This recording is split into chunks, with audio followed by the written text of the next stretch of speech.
namanya menculi adalah yang menculi ini. Ya. Jadi semuanya sudah ada di dalam dan mereka adalah pelaku. Mungkin Pak Prabowo Tidak masalah menculi asal dikembalikan. Kisah ini belum tamat diculik.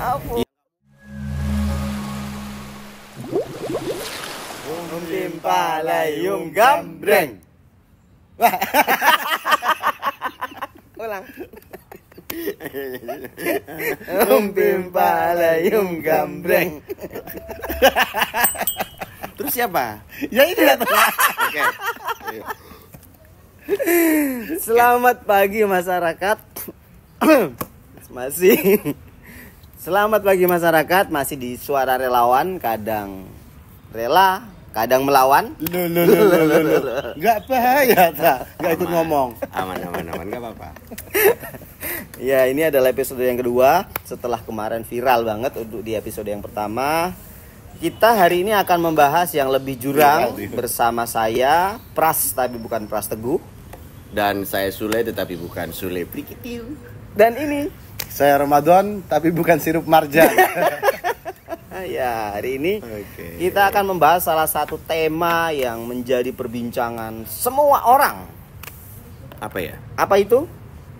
Siapa pemimpin yang paling layak memimpin Indonesia Menjadi lebih baik ya. menjadi lebih baik? Jadi waktu langsung saya serahkan kepada kalian berdua. Situ mau kabur. Kalau 2019 itu ya 2019 ya. 19. 2019 ada kalimat yang begitu populer pada saat itu. Apa tuh? Memilih yang terbaik dari yang kemungkinan menjadi pemimpin terburuk. Nah, begitu kira-kira. Oke. Nah, terus idealnya seperti apa ini? Menurutmu? Idealnya ya yang jujur, Balik ke hati nurani sih sebetulnya. Itu keinginan semua orang itu pasti yang gitu-gitu. Jujur, adil, bersih, bijaksana. tidak pemarah. Kalau lugu boleh nggak? Lugu janganlah, orang lugu tuh dibohongin. Udah gampang dibohongin, bener. Ada orang yang lugu ada. Tapi ada juga yang lugu itu hanya untuk Kamuflase doang gitu. Ada itu. Ada. Di negara Konoha di enggak tahu. Konoha. Itu bagiku ya, pemimpin itu yang ideal itu adalah pemimpin yang adil, tapi itu klise. Iya, adil kan udah disebutin tadi. Satu lagi. Agak susah itu nemu. Satu lagi, Bray. Dia punya ide dan gagasan. Tapi yang pasti pemimpin yang pro demokrasi dong. Oh iya pasti. Dia tidak menabrak-nabrak yang namanya hak asasi manusia. Iya dong. Jadi dalam siapa tuh? Kita iya bukan soal siapanya tapi Iya. di negara demokrasi seperti Indonesia yang sudah usianya cukup dewasa ini gitu kan. Dewasa banget lah udah. Dewasa banget ya gitu. Kalau kita ibarat hidup manusia itu dewasa banget. Ya mana bisa gitu kita dipimpin sama pemimpin yang mungkin dia itu lalai untuk memelihara, untuk menghormati hak asasi manusia gitu. Jadi dikit-dikit dilaporin, dikit-dikit diintimidasi misalnya gitu. Diculik ya, gitu maksudnya. Diculik. Ya nggak mungkin diculik itu ya Mas Orde Baru ya. Diculik itu ada. Sekarang udah nggak ada lagi. Relatif tidak ada sepanjang masa reformasi ini tidak ada gitu. Tapi kira-kira yang seperti apa itu sosoknya? Kita kan sedang mencari pemimpin yang ideal menurut semua masyarakat Indonesia gitu. Ya berarti gini aja, kalau kita ngomongin pemimpin yang ideal itu kalau menurutku sebenarnya garis besarnya adalah pemimpin yang bisa menjaga demokrasi. Ya, setuju. Iya kan? Kita kan hari ini punyanya demokrasi. Ya. Hal terbesar, termewah yang hari ini kita punya adalah demokrasi gitu loh. Karena kan memang itu ya sangat relate dengan keragaman yang dimiliki bangsa Indonesia, suku, budaya, agama, warna kulit, semua di sini ini benar-benar miniatur bahwa keberagaman dunia itu ada semua di sini. Dan demokrasi adalah jawaban untuk itu. Tapi ngomongin soal demokrasi ini ya, Gimana?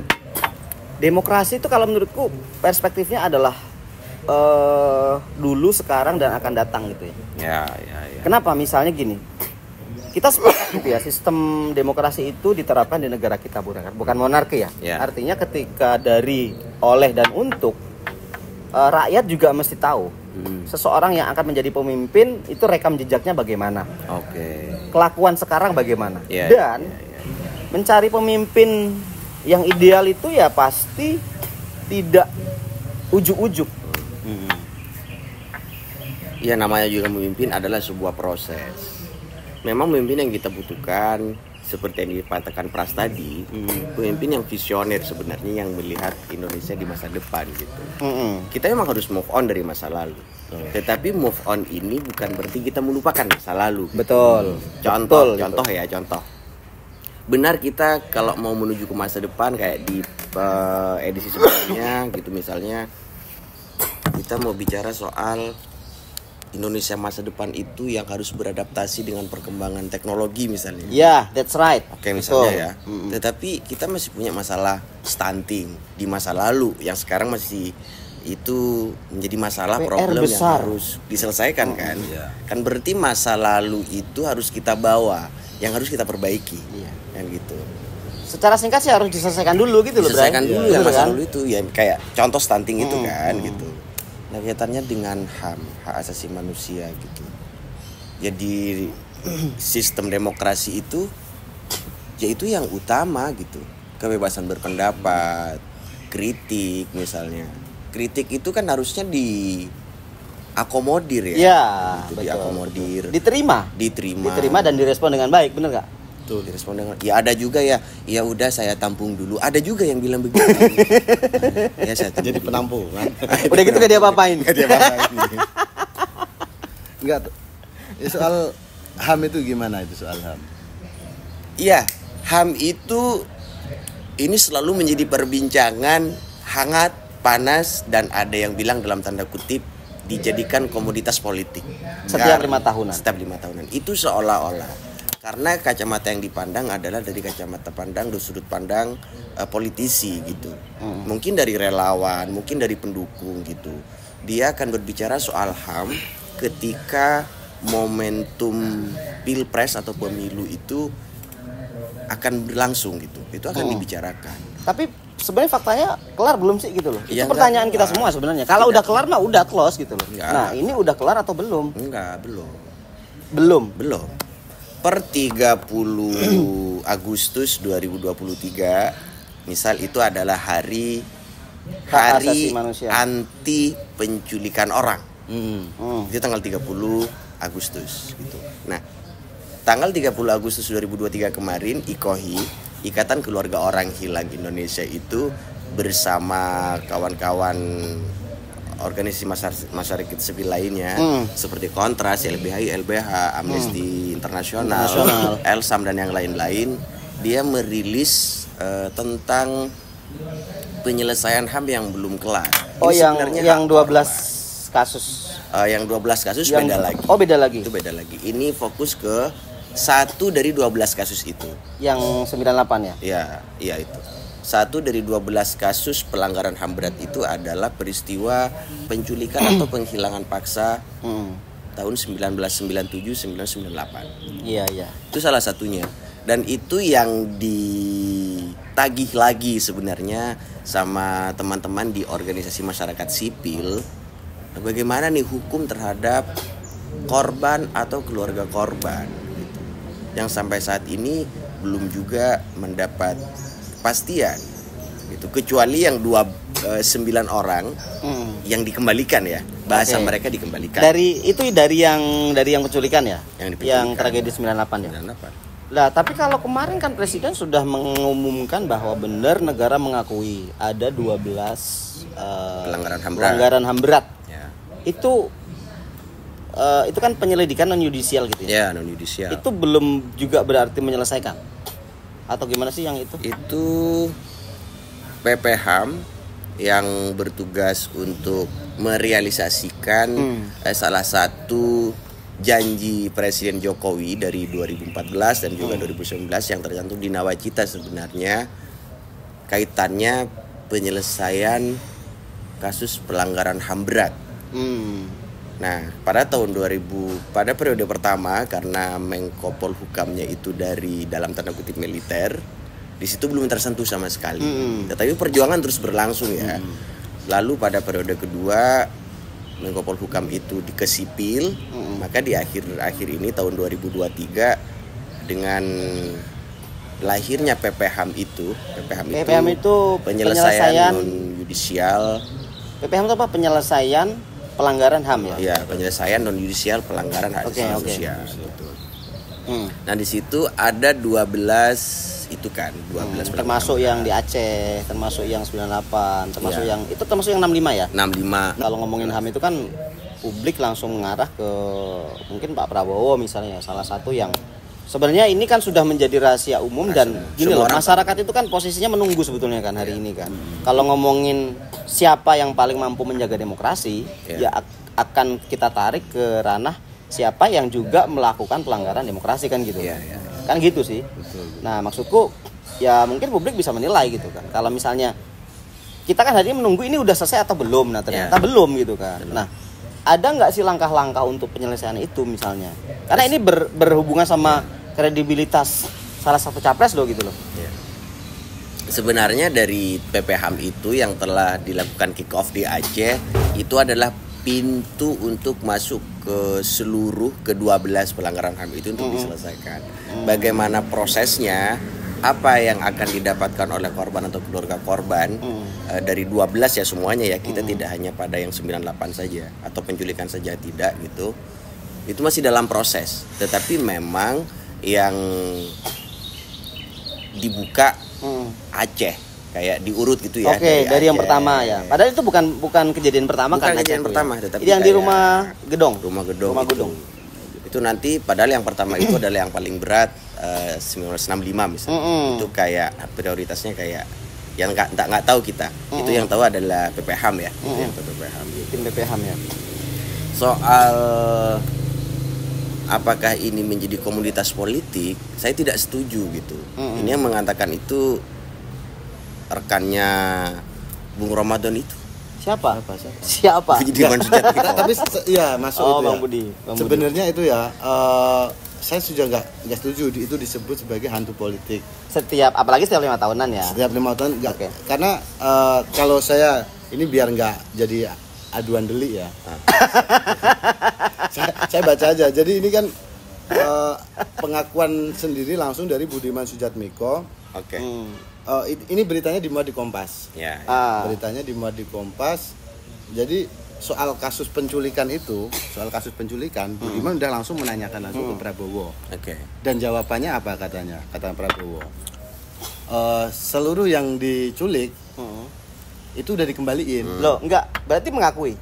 Nah, makanya ini kan saya tegaskan ini bukan hantu politik atau ini hanya isu komunitas politik. Artinya fakta kalau dari pengakuan Budiman yang sudah menanyakan langsung ke Pak Prabowo ini kan artinya ada terjadi penculikan itu.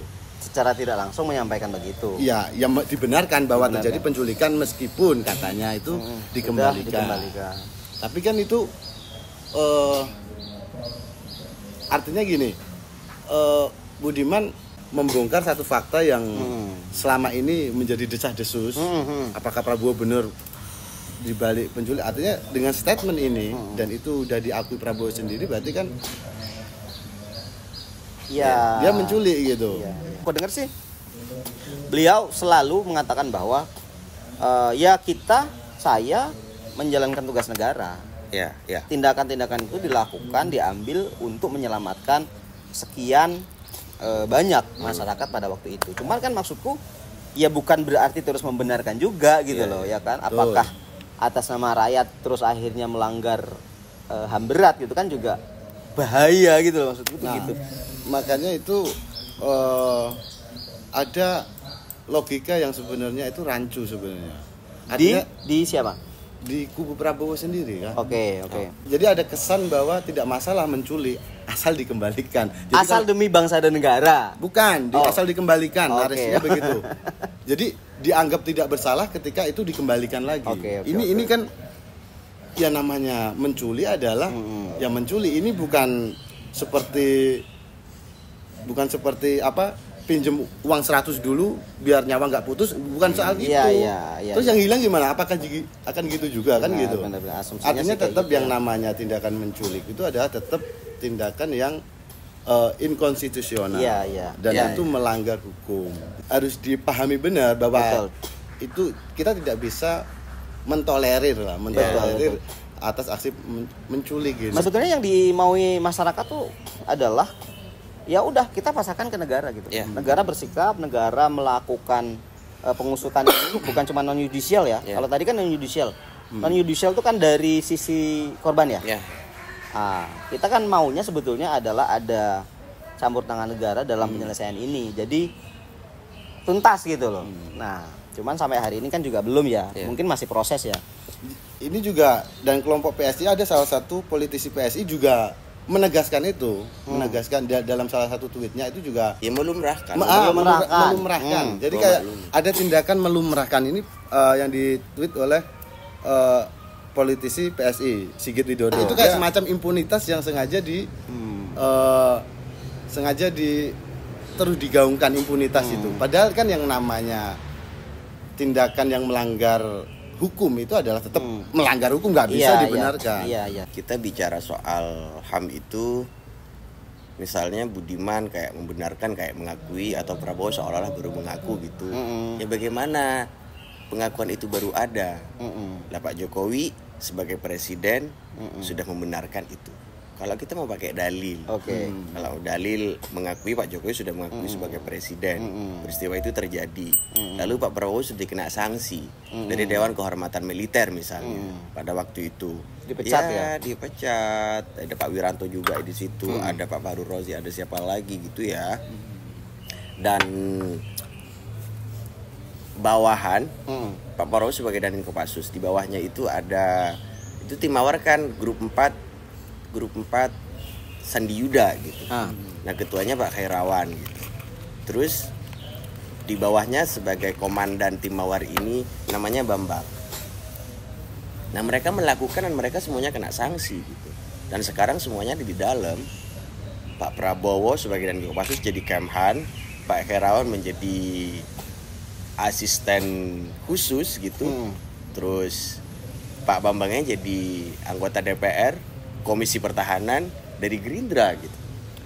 Jadi semuanya sudah ada di dalam dan mereka adalah pelaku dalam tanda kutip karena sudah diakui oleh negara dan datanya ada gitu dan itu di dokumen ada kayak gitu. Bagaimana negara membuat ini gitu? Nah, itu pertanyaannya. Ini sebenarnya gimana sih mestinya? Jadi pada 2010 endingnya tuh harus gimana sih gitu. Selain dari PPHAM 2010 itu sudah ditandatangani yang namanya konvensi untuk perlindungan orang itu. Dan ini Presiden juga sudah mengeluarkan surat putusan yang itu bersama dengan 4 kementerian. Ada Menko Polhukam, ada Menkumham, terus ada 2 lagi ya. Ada 2 lagi saya agak lupa gitu menyebutnya. Yang itu mengarah kepada penyelesaian HAM berat itu. Spesifik untuk penculikan. Spesifik untuk dan non yudisial ya. Yudisial gitu. Artinya itu namanya ada hukum, RUU Konvensi Perlindungan Semua Orang dari Penghilangan Paksa. Itu dimulai dari 2010 dan telah dibahas dalam RAN HAM, Rencana Aksi Nasional Hak Asasi Manusia dari DPR tahun 2011, 2014 sampai 2018. Tetapi sampai hari ini masih belum dibahas di Prolegnas. Makanya lagi-lagi pada kembali ke awal aku ingetin lagi Prasdon soal ikatan keluarga orang hilang itu IKOHI dan kawan-kawan organisasi masyarakat sipil mengingatkan kembali DPR sebelum masa reses sebenarnya kemarin ya. RUU ini harus segera dibahas gitu. Ini sebentar lagi habis masalahnya. Tahun depan sudah habis gitu kan. Tidak bisa kita menutup mata bahwa kisah ini belum tamat, belum selesai dan kisah ini belum tamat, belum beres ya. Jadi masyarakat yang menganggap bahwa ini adalah komoditas politik, ini hanya dibahas setiap 5 tahun sekali, itu tidak benar. Mereka di luar ya organisasi masyarakat sipil yang concernnya adalah tentang hak asasi manusia, mereka terus berjuang melakukan ini dari waktu ke waktu sepanjang mungkin sudah 25 tahun berlalu. Dan sampai sekarang ya lumayan ada PPHAM gitu ya, lumayan sudah berlangsung. Oke, sudah terobati lah ya kegelisahan masyarakat. Tetapi satu lagi, persoalan pelanggaran HAM ini kan tidak mesti berat ya. Ya, ada yang ringan, dan yang ringan banyak. Walaupun itu tidak masuk ke pelanggaran HAM berat kan, misalnya Kanjuruhan itu tidak masuk kata itu tuh nggak. Iya. Misalnya Rempang kemarin, terus Wadas di Jawa Tengah Wadas. Oh ya, yang soal Kamisan itu, yang Kamisan ya, sorry nih, yang Kamisan itu yang terakhir Kamisan, kalau bisa dicek lagi mungkin ada yang baru, tapi di bulan Juni itu yang ke 777 aksi Kamisan 777 itu ya di bulan Juni ya. Di bulan Juni itu ada Wadas loh di situ. Tapi Wadas itu kan nggak termasuk berat ya. I don't know, tapi kenapa masa aksi nih ya ada 65, ada yang akhirnya yang lain-lain dimasukin ke situ. Iya, masuk di situ Wadas. Aku bertanya kok ada ya gitu. Ya kalau merujuk pada laporan dari YLBHI ya, itu kan ada 9 kasus dugaan pelanggaran HAM dalam kasus Wadas itu. Oke. Nah, karena ini sempat juga ini sama Kiki Saputri, kan jangan disinggung soal Wadas. Oh, yang roastingan. Iya, roastingan. Itu yang sempat rame-rame itu. Rame. Nggak boleh dipublish itu ya. Minta Kiki untuk tidak membahas itu dalam roastingannya. Salah satu dalam temuan dari YLBHI itu adalah yang disebut masuk dugaan pelanggaran HAM itu ada terjadinya kekerasan, intimidasi kepada warga. Itu kan ya lebih pemindahan paksa gitu ya. Pemindahan paksa juga gitu. Ya kayak kasus yang Rempang. Sama ya. Hampir rata-rata kan gini, pembangunan itu selalu menggeser masyarakat lokal gitu kan. Nah, kasus ini kan sebetulnya hampir-hampir gitu ya. Hampir-hampir tapi tensinya tuh lebih dari sekedar memindahkan hunian gitu loh. Karena ini kan untuk tambang kan. Itu yang menjadi berat di situ karena eksploitasi yang nanti akan berlebihan. Kan beda cerita Kang, kayak misalnya sampai tinggal di satu kampung tapi kampungnya mau dibangun stadion. Itu berbeda gitu loh. Masyarakat itu mungkin berat, tapi beratnya seringkali itu cuma masalah ganti ruginya berapa. Itu doang gitu kan. Nah, tapi kalau ini kasus-kasus ini kan karena ini akan dijadikan tambang, sehingga mereka tuh khawatir eksploitasi itu akan berdampak terhadap lingkungan gitu. Itu makanya terjadi konflik besar-besaran. Nah, artinya sebenarnya kalau menurutku ya, namanya pembangunan pasti akan memunculkan dampak gitu. Masalahnya adalah si pemimpin mampu tidak mengkomunikasikan. Kemudian sebelum berkomunikasi itu kan ada kajian-kajian gitu. Ada kajian, kemudian rakyat atau netizen atau masyarakat ini kan pasti melihat gitu ya. Sebetulnya se-available apa sih tempat itu ditambang? Seberapa besar sih dampaknya yang nanti akan didapat masyarakat sekitar kalau misalnya proyek itu dilaksanakan gitu kan. Tapi memang yang kita lihat ya, yang namanya pemerintah ya, rata-rata ya, itu mengedepankan proyeknya dulu, baru masyarakatnya belakangan. Wadas juga termasuk begitu. Proyeknya dulu tanpa memikirkan hak warga. Kalau saya tidak melihat secara kajian ilmiahnya mereka ya, apakah. Tapi yang jelas ketika ada terjadi yang namanya konfrontasi di masyarakat, artinya itu kan belum clear. Mestinya kalau memang itu clear, beres. Itu kan nggak ada yang keberatan namanya gitu. Tindakan represi dan lain sebagainya. Itu artinya ada pembacaan yang memang kurang selesai dari masalah itu. Iya, sehingga ada ruwet represi. gitu ya. Sehingga ruwet dan terjadi konflik gitu. Sebenarnya sosok seperti apa sih yang layak memimpin? Jadi gini, Pak. Sosok pemimpin yang memang dia harus benar-benar terbuka terhadap kritik gitu. Iya. Nah, benar. Dan saya punya catatan tersendiri dari 3 kandidat ini ya. Saya melihat misalkan Pak Ganjar nih. Sejauh pengamatan saya mencium ada gelagat beliau ini kurang terbuka terhadap kritik. Pertama ya itu soal waktu dia menjabat masih jadi gubernur Jateng saat itu ditanya sama wartawan tentang jalan rusak di Juwana. Iya. Jadi Juwana itu anak ditanya- Pati. Di Juwana Pati Pati ya? Jadi Angkup soal macet Juwana, Pak. Macet Juwana yang makin parah. Izin mau minta foto Pak. Dengar, Pak. Jadi soal kemacetan jalan di Juwana Pati. Terus responnya Pak Ganjar apa waktu itu? Gimana tuh? Media Mopo. Mopo. Itu rame banget dan di Kliworan media sosial loh. Iya, Itu iya, benar. viral itu ya. Viral. Iya. Dan artinya gini, itu dengan wajah yang serius dengan sedikit agak mengece gitu. Kayak capek mungkin lagi capek. Itu menurut fatal.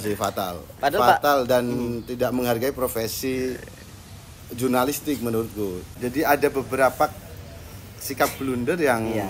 itu menguatkan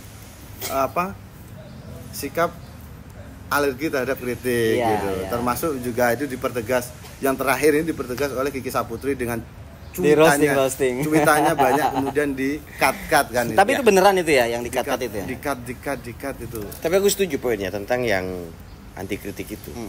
Karena tetap harus jujur. Iya sih. Harus jujur dan kita harus terima bahwa pemimpin yang anti kritik itu dampaknya besar. Karena dampaknya ke HAM itu, ke asas Iya, manusia. benar. Menurutku gini loh, Kang. Efek dari seseorang yang memiliki keterbukaan Oke. dalam menerima kritik itu banyak. Iya. Salah satunya dalam membangun demokrasi itu sangat bagus gitu. Iya. Ya sekarang bayangin, ketika misalnya sampean dikritik, sudah jelek, Oke. terus Memang. tiba-tiba langsung malam saya sampean culik gitu kan, atau saya sampean samperin intimidasi, akhirnya konflik. Oh iya dong. Jadi demokrasi tidak diciptakan, tidak Menciptakan bisa luka, berjalan dendam gitu kan. gitu. Bener. Tapi ketika sampean dikritik, kamu lah ya dikritik, Adon kamu kalau pakai baju jangan hitam dong gitu kan. Ini kritik membangun gitu kan. Ya udah, besok lagi kamu cukup memakai baju tidak hitam gitu. Kamu Iya. tidak perlu marah gitu kan. Iya, benar. Sebetulnya kan sesimpel itu ya menanggapi Simpel kritik banget. ya. Simpel banget. Nah, ya pada akhirnya ketika kita mencari sosok pemimpin Iya. yang memang bisa menjaga demokrasi, menurutku salah satu yang bisa kita pakai adalah cari aja siapa yang tidak anti kritik. Iya. Menurutku sih kayak gitu. Iya. Anti kritik. Tadi nyinggung soal Anies, soal yang lebih welcome gitu ya, lebih nerimo terhadap kritik-kritik itu. Kalau apple to apple ya, tentang pembangunan, kan semuanya tentang pembangunan. Pembangunan, betul, Ingat betul. ke Wadas tadi, Betul. kayaknya kok yang ada pembangunan cuma di sana yang ternyata korban yang mestinya direlokasi dengan baik, hak-haknya dipenuhi, tanpa ada gontok-gontokan gitu misalnya. Kalau di DKI itu gimana situasinya? Kan pembangunannya nggak banyak banget. Ada LRT, ada MRT, ada JIS misalnya. Banyak sekali tuh pembangunan di DKI Jakarta. Dan ternyata salah satu wilayahnya itu, dan beberapa ya, bukan salah satu, itu ternyata pemukiman warga. Nah, ketika di masa Pak Anies ini, itu gimana?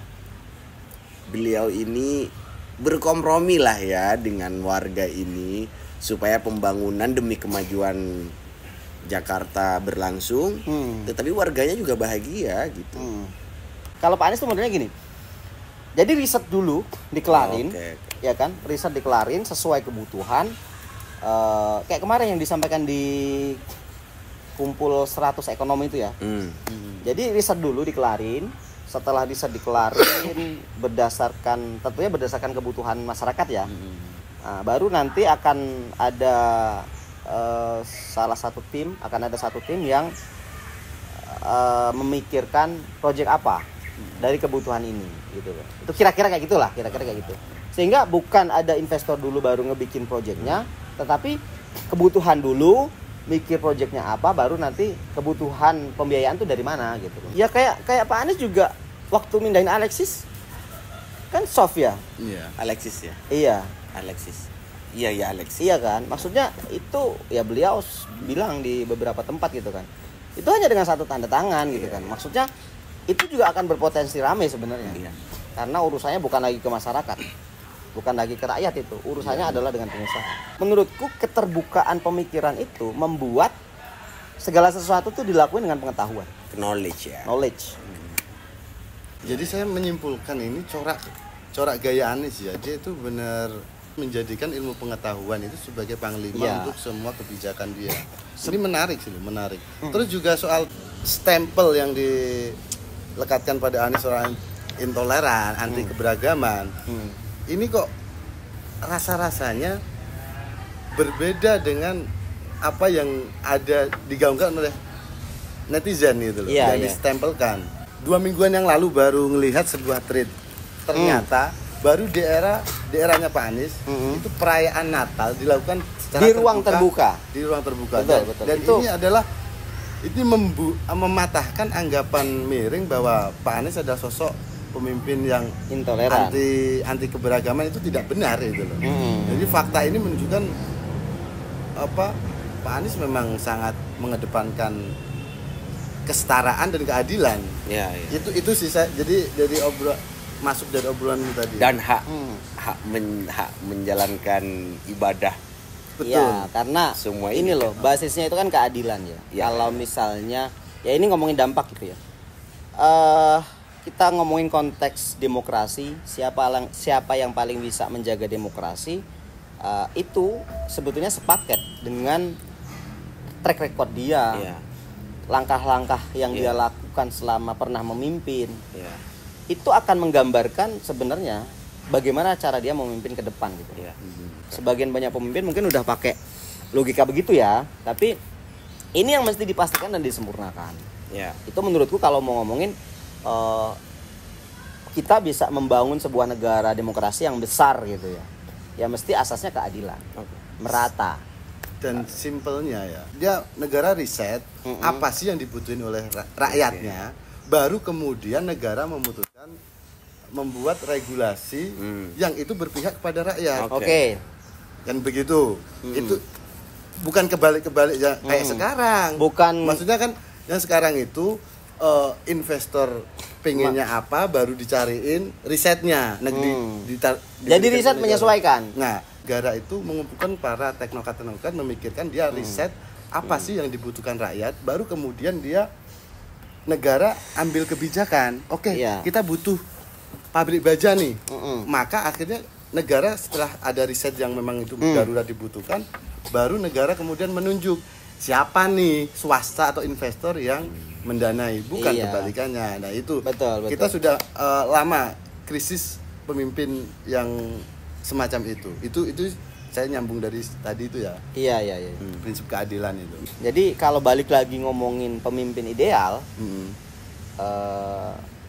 ya tidak jauh-jauh dari itu. Iya, pemimpin ideal yang setiap kebijakannya berbasis pada pengetahuan, riset, keadilan, sehingga hasilnya tepat sasaran, terus tidak merenggut hak asasi warga masyarakat, kayak gitu maksudnya. Jadi saya punya pantun nih. Saya punya pantun. Ya soal masalah kan ini berbicara tentang sebelum pantun tak batuk dulu sedikit. Jadi saya punya pantun soal pemimpin ideal itu ya. Begini pantunnya. Merantau ke Jawa dari Melayu. Saya ulangi lagi biar nggak diketawain ya. Maksudnya itu. Saya ulangi lagi ya. Saya punya ini ada pantun. Pantunnya begini. Merantau ke Jawa dari tanah Melayu. Cakep. Telat. Merantau ke Jawa dari tanah Melayu. Cakep. Prasyarat pemimpin Indonesia nggak punya dosa masa lalu. Aku ada juga Kak. Tapi ini nggak usah dimasukin. Nggak apa-apa.